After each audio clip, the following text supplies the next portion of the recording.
Ches Gimel. That's the one. Until the harvest, until the vintage, until the olive picking, until it is forbidden only until after these times arrive. This is the rule. Whatever has a set time, and he said, until it arrives, it is forbidden until it arrives. If he said, until it is forbidden until it ends.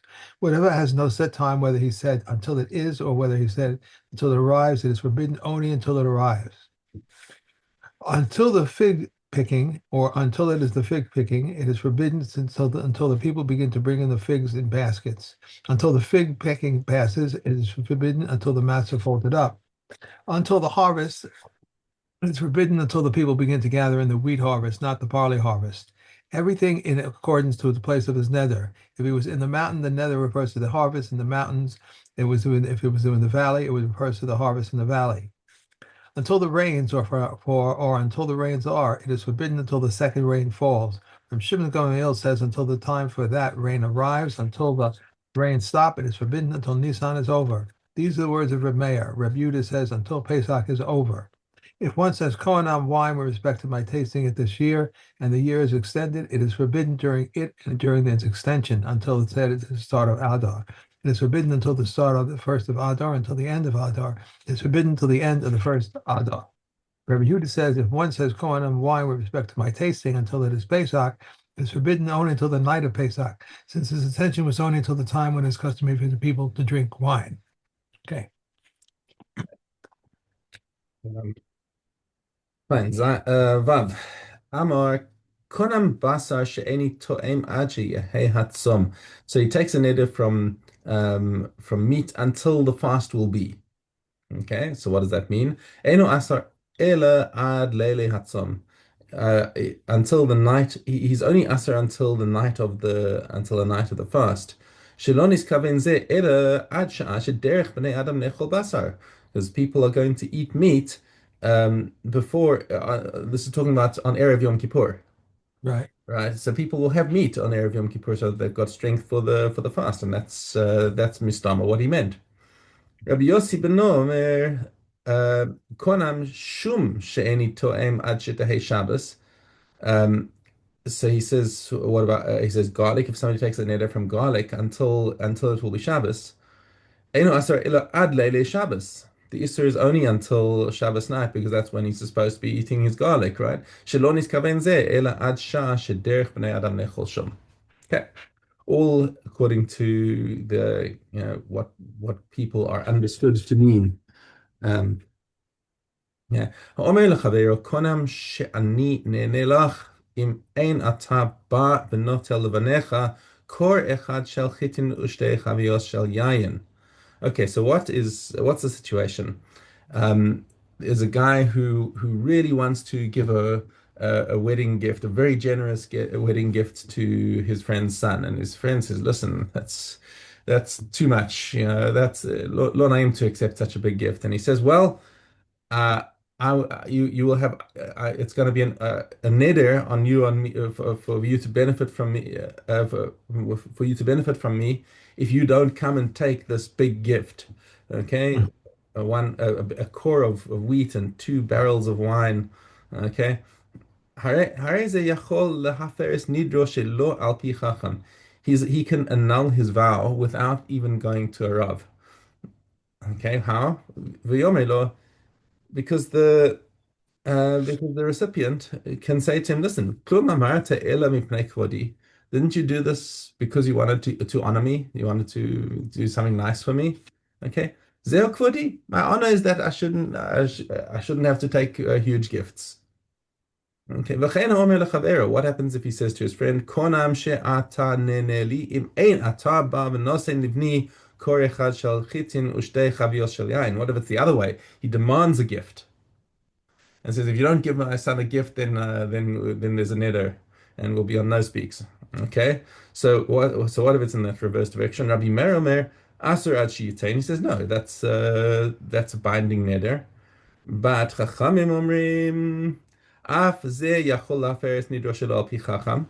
All he has to do if he has charata and says, "Listen, that was a bit of a jerk kind of thing that I just did," and he wants to annul his vow without a chacham. But yomer lo, hare ani keilu his kabalti. He says, okay, it's like I accept it as if you've already given it to me. All right, because that he in his own mind created a debt towards himself, and now he says he's waiving the debt. That's and Chacham said that's okay. You can do that, and then the neder won't be chal. Hayim sarvin lo laseis bas achoso. Okay, so people were pressuring him to marry a certain woman, and in the Mishnah gives the case of his niece. So it's in the family. This is it's a mutter marriage. Come and just go and marry her. She needs a husband. You need a wife. Whatever. Um, and he just is not interested. V'chein megarish is ishtar, and also somebody who wants to divorce his wife. V'amar konam ishti ne'enes li leolam. So first he says about the niece, konam shehi ne'enes li leolam. He makes a neder that she should not have any benefit from him, just to get everyone off his back. And same thing with his wife that he divorced. He says, konam ishti ne'enes li leolam. Harei elu mutars lehanos lo. They are nonetheless permitted to benefit from him. Why? Shelo niskaven ze ela l'shum ishos. All he's talking about is about marital affairs. It's that they shouldn't be able to benefit from him in terms of a marriage. Okay, but in terms of can he do other nice things for them, give them gifts or whatever it is that they might benefit from him doing something. All of the things that are listed previously in the Mishnah are things that you're not allowed to do for somebody who's asra for benefit. And says the Mishnah here that all of those things are mutar because all he's trying to do is get people off his back that he shouldn't have to marry them.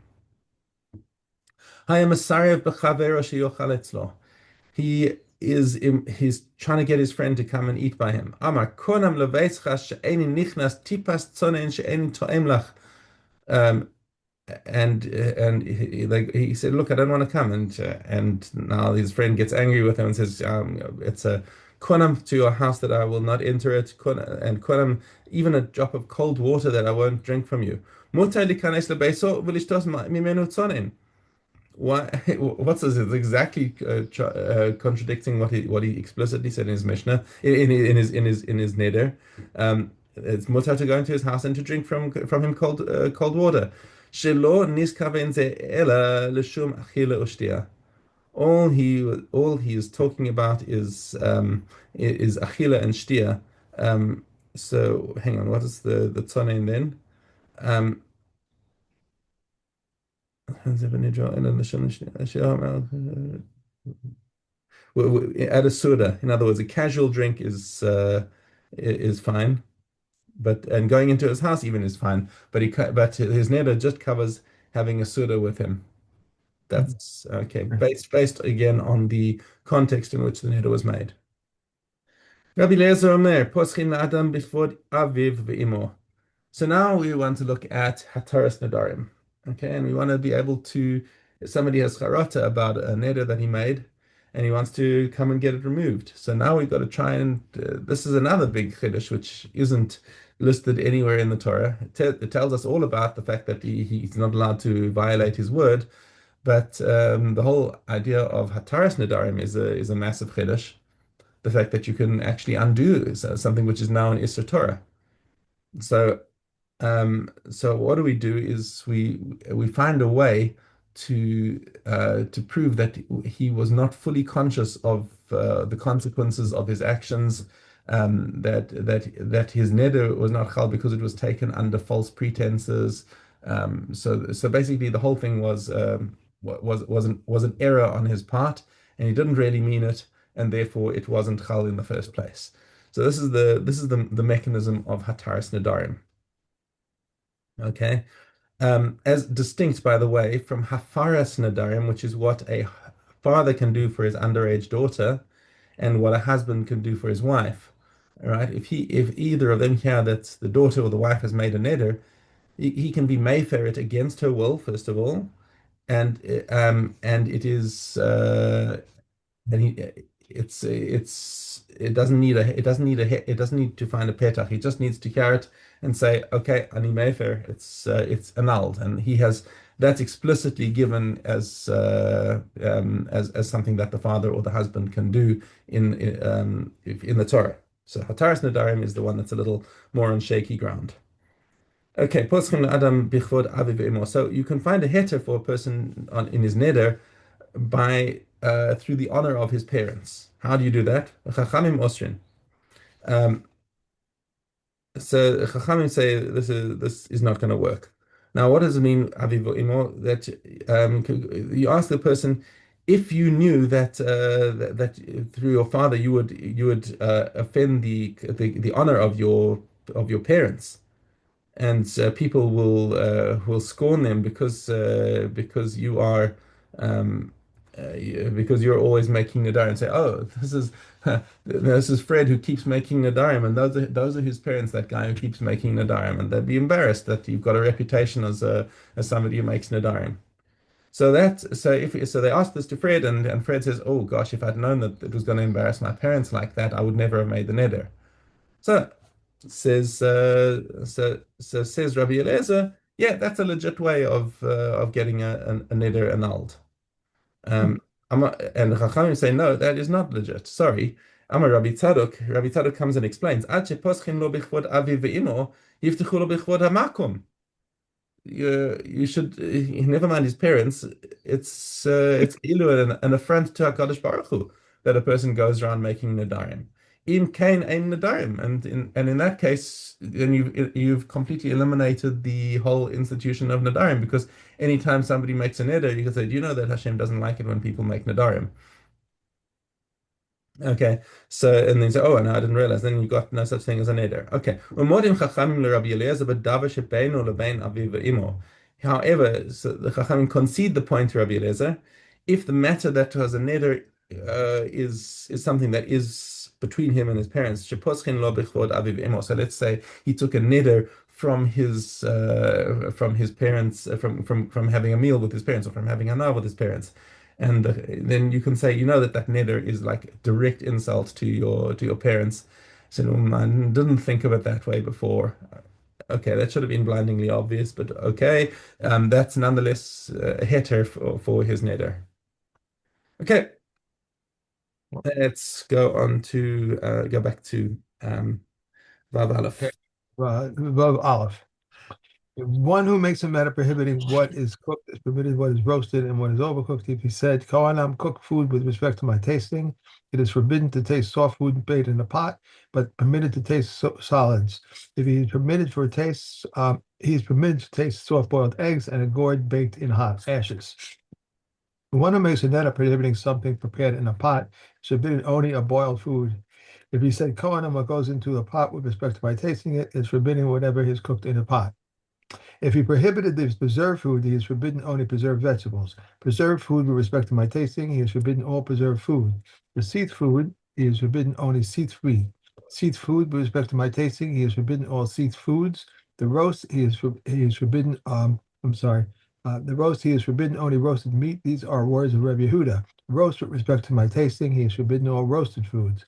The salted food, he is forbidden only salted fish.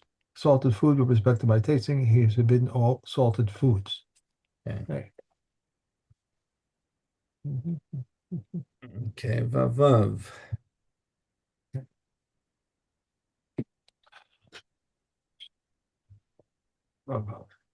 An orphan who is married off by her mother or her brothers with her consent, and they assign to her in writing a husband 100 or 50 zuz. When she becomes of age, she can exact from their hand what should be rightfully given to her.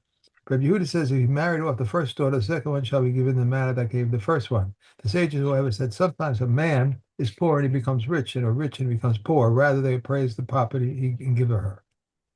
If one deposits money for his daughter with the trustee and says, I trust my husband, the trustee must nevertheless do as he was instructed. These are the words of Reb Meir. Reb Yossi says, were it only a field and she wished to sell it, it would be sold from this moment. Okay, carry on. Okay, Oh. When does this apply? In the case of a woman who is of age, but in the case of a minor, the act of a minor is meaningless. And If one pronounces a vow on his wife, forbidding her to have any benefit from him until 30 days, he must appoint a steward. Longer than this, he must divorce her and give her the ketubah. Rabbi Huda says in the case of a non-Kohen, 1 month, he may keep her as his wife for 2 months. He must divorce her and give her the ketubah. But in the case of the wife of a Kohen, 2 months, he may keep her. 3 months, he must divorce her and give her the ketubah. Okay. Okay. Hanas. Okay. Dalad, let me see, Dalad Aleph. Nice. Uh, Base? Yeah. Oh, and these are the mamados. Since the Torah states, command the children of Israel and say to them, my sacrifice, my bread. Now, how can a person's sacrifice be offered when he is not present? The early prophets instituted 24 mismaras, corresponding to every single mismar. There was a mamad in Jerusalem, and Kohanim, Leviim, and Yisraelim. At the time approached for the mismar to ascend, the Kohanim and the Leviim would ascend to Jerusalem, and the Yisraelim assigned to the mismar would assemble in their cities and read from the stories of creation. The men of the mamad would fast 4 days a week, from Monday through Thursday, would not fast on Friday because they honor do the Sabbath, nor on Sunday, lest they go from rest and pleasure to toil and fast and become faint. On Sunday, they would read in the beginning and let there be a firmament. On Monday, let there be a firmament and let the waters gather. On Tuesday, let the waters gather and let there be luminaries. On Wednesday, let there be luminaries and let the waters swarm. On Thursday, let the waters swarm and let the earth bring forth. On Friday, let the earth bring forth, and the heaven was completed. A long portion will be read by 2 people and a short one by 1 person at Shachris and at Musaf. At Mincha, they would enter the synagogue and recite the verses by heart, like those who read on the Shema. On Friday at Mincha, they would not enter the synagogue because of the honor due the Sabbath. On any day when Hallel is recited, there is no mamad at Sakris. However, whenever there is a Musaf service, there is no mamad even at Nila. Whenever there is a wood offering, there is no mamad at Mincha, and this is the keeper's view. If Azai said to him, Rabbi Shu would learn this way, whenever there is a Musaf service, and there is no mamad at Mincha. Whenever there is a wood offering, there is no mamad at Nila. Rabbi Akiva retracted in order to comply with Rabbi Azai. Okay. And we have Mr. Janie. Okay. Hey, Yud Aleph. According to all your commandments which you have commanded me, however, if it separated Meister Sheni from Meister Rishon, he cannot make the confession. I have not transgressed your commandments. I did not separate from one kind for another kind, or from the plucked for the unplucked, or from the unplucked for the plucked, or from the new for the old, or from the old for the new. And I have not forgotten, I did not forget to bless you or mention your name over it. I have not eaten I have not eaten of it this in my morning. However, if he did eat it in the morning, he cannot make his confession.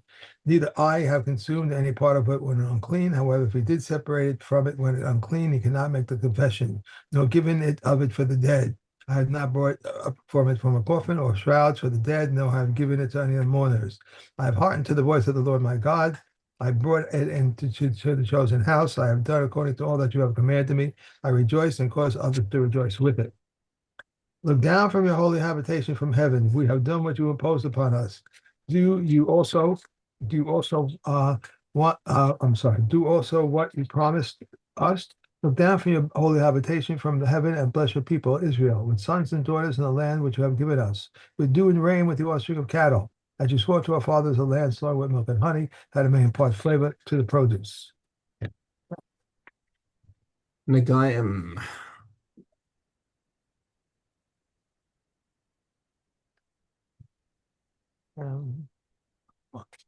Okay. Tesala. If a boil or burn is tummy from no more than 1 week, unless it has one of these 2 symptoms, white hair or expansion, was considered a boil if it was injured by wood or by stone or by olive peat, or by the waters of the Tiberias, or by any heat not caused by fire, this is a boil. Whatever is considered a burn, if it was burnt by coal or by ash, any heat caused by fire, this is a burn. Boiled nega and boiled nega do not combine together, nor do they spread from one to the other, nor do they spread onto the skin, nor does a snega on the skin spread onto them. If the negayim are on a raw fish, they are rebellious, they are tahor. If they form the membrane for thickness of a garlic peel, this is the partially boiled, and boiled mentioned in the Torah. If they healed it, they reverted it and became normal, even though the scar remains, they are judged as regular skin. Rabbi Eliezer was asked, what is the law if a baharis the size of a cellar grows on the inside of someone's hand and it is on a partially healed boil? He said to them, the Kohen should confine him. They said to him, why? The hairs cannot grow white here, nor can it expand, nor does it become tame if it contains a mikyah. If he said to them, maybe the Harris will contract and subsequently expand. He said to him, but what if the partially here boiled is the size of a grist? He said to them, I was not taught. Rabbi Yehuda ben Sura said to him, to Rabbi Eliezer, I can expound on the subject. Ella said to him, Rabbi Yehuda ben Sura, if it is to uphold the words of the sages, you may. He said to him, perhaps another boil will develop next to it in which the sages will spread. He said to them, you are a great sage for have upheld the words of the sages. Okay. Avos. Okay. Ted Yud Hey Ches. Reb Shimon ben Elazar says, do not appease your friend, appease your friend at the time of his anger. Do not comfort him at the time that his dead lies before him. Do not question him at the time of his vow, and do not attempt to see him at the time of his degradation. Shmuel HaKatan says, when your foe falls, he is not glad. And when he stumbles, let your heart not be joyous. Let Hashem see it and be pleasing in his eyes, and he returns his anger from him. Elisha ben Avuva says, one who studies as a child to what is compared to ink written on a new paper, and one who studies as an elder to what is compared to ink witnessed on a raised paper. But Yossi ben Yehuda Leah of Kafar Hababavli says, one who learns from children to what is he compared to one who eats acrid grapes and drinks wine from the press, and one who learns from elders what is compared to one who eats ripe grapes and drinks aged wine. Rebbe says, do not look at the vessel, rather look at what it contains, where there can be a new vessel containing old wine and an old vessel which lacks new, even new wine. Yeah, Elazar, yeah. okay. All right. So you all packed? Not yet, no. But we